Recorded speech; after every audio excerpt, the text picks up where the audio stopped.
I grew up believing that love was a concept reserved for movies, not real life. In my family, affection was always silenced. I never once saw my parents truly hug or share a spontaneous moment of warmth. Their relationship was built strictly on responsibility, duty, and a pervasive, chilling cold silence.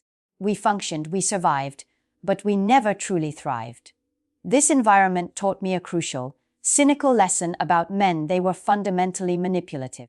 I saw them as figures driven purely by control and a relentless need to assert their will over women. So, when it was my turn to consider marriage, I held absolutely no romantic expectations. I viewed it as a necessary transaction, a cultural duty I needed to fulfill. My only true motivation was to gain a respectable status, a name, and perhaps finally escape the profound sense of loneliness that had defined my early 20s. I expected the mask of politeness to drop the moment the wedding rituals ended, revealing the demanding, impatient man I believed all men truly were. I entered my marriage with a hollow expectation, convinced that this arrangement, like everything else in my life, would be built purely on obligation. I was just waiting for the control to begin. The moment the honeymoon trip began, I started waiting for the mask to drop. I watched Farhan like a hawk, expecting the slightest hint of irritation, the first selfish demand, the inevitable sign of the man I believed he was. But the man who emerged from the wedding chaos was utterly, impossibly different. Farhan wasn't loud or imposing. He was thoughtful and unwaveringly kind. He didn't dominate the conversation, he listened. He didn't decide our schedule, he consulted. During our first week, whenever we needed to buy groceries or choose a place for dinner, he would always turn to me and ask, "What do you think, love? What do you feel like doing?" I kept testing him. Once, while shopping for furniture, I deliberately changed my mind 3 times about a sofa color. I was mentally preparing for the eye roll, the frustrated sigh, or the dismissive, "Just pick one, Alina," that I had always associated with male impatience. But Farhan simply smiled, a calm, reassuring smile, and said, "It's your home too. Take all the time you need. We'll only buy what makes you feel happy." His response didn't make me feel relieved. It made me suspicious. I had been trained to believe that kindness without a hidden agenda was a lie. The greatest source of my anxiety was the bedroom. Based on my rigid, fear-based expectations, I anticipated an immediate, forceful physical demand. But here too, Farhan was a silent, gentle revolution. Every single night, he made sure I was comfortable first. He would check if I had everything I needed, if I was warm enough, and if I had gotten my rest. His focus wasn't on himself, it was entirely on my peace and my needs. I remember one particular evening. I was visibly tense, withdrawing whenever he accidentally brushed my arm. He noticed. Instead of pressing the issue or taking offense, which would have fit my negative expectation perfectly, he simply turned off the light, put his hand on the pillow next to mine, and whispered, "We have our whole lives ahead of us. We will wait until you feel safe and ready. I will not impose anything upon you, ever." His words weren't a promise. They felt like an oath. I lay there, rigid in the darkness, struggling to reconcile this man with the cynical lessons of my past. Why wasn't he demanding repayment for his kindness? Why was he so patient? I began to think this was his weakness, that he was too gentle, too passive, or perhaps that he was secretly faking it, waiting for the opportune moment to demand a repayment for his impeccable behavior. This period of waiting and observing was a tense emotional landscape. I was constantly on guard, scrutinizing every action, convinced that any moment the manipulative streak would show. Yet, all I encountered was his genuine, constant effort to make me feel secure. He consistently put my needs first, not as a performance, but as a natural extension of his character.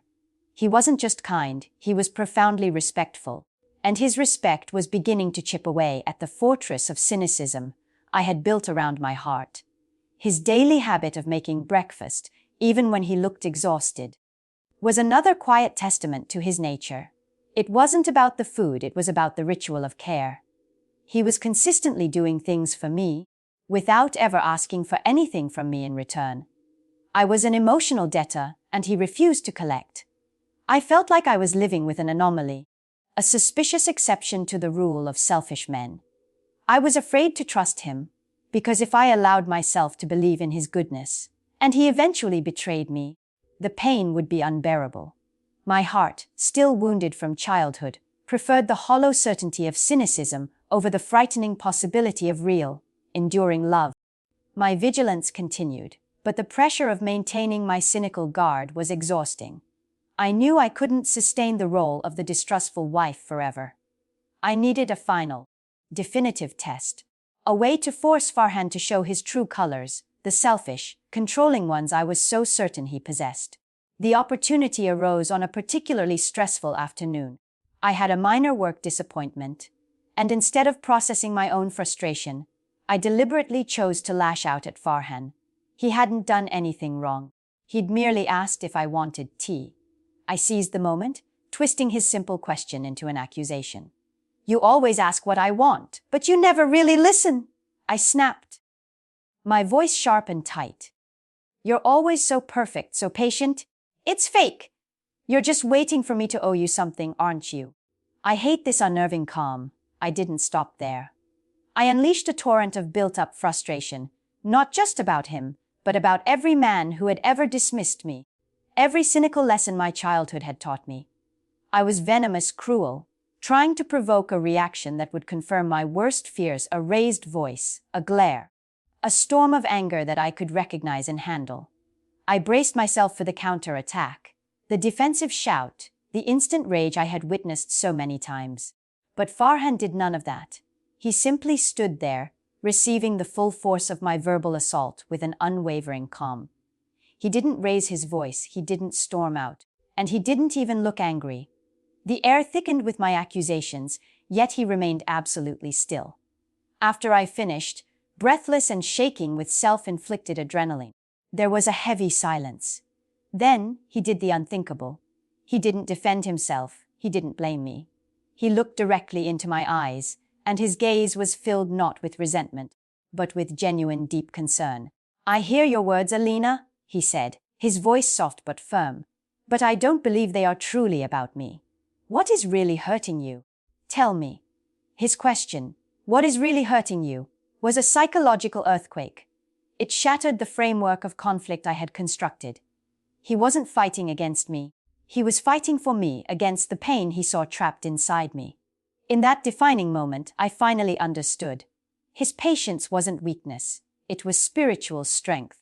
His kindness wasn't a faked performance. It was the humility of a man secure enough not to need control.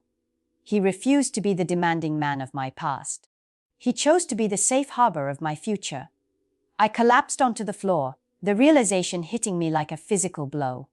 All this time, I had been testing him, but I was the one who had failed, failing to trust, failing to believe in goodness. I sobbed, not from pain, but from the sudden, overwhelming release of years of deep-seated fear. And there, on the cold floor, I realized I loved him. I didn't love him because he was a romantic hero. I loved him because he had given me the one thing I had never known: peace. He was the calm that proved the storms could end. He was the stability that allowed my wounded heart to finally begin to heal. I didn't fall in love with a storm of feelings. I fell in love with a safe and steady haven.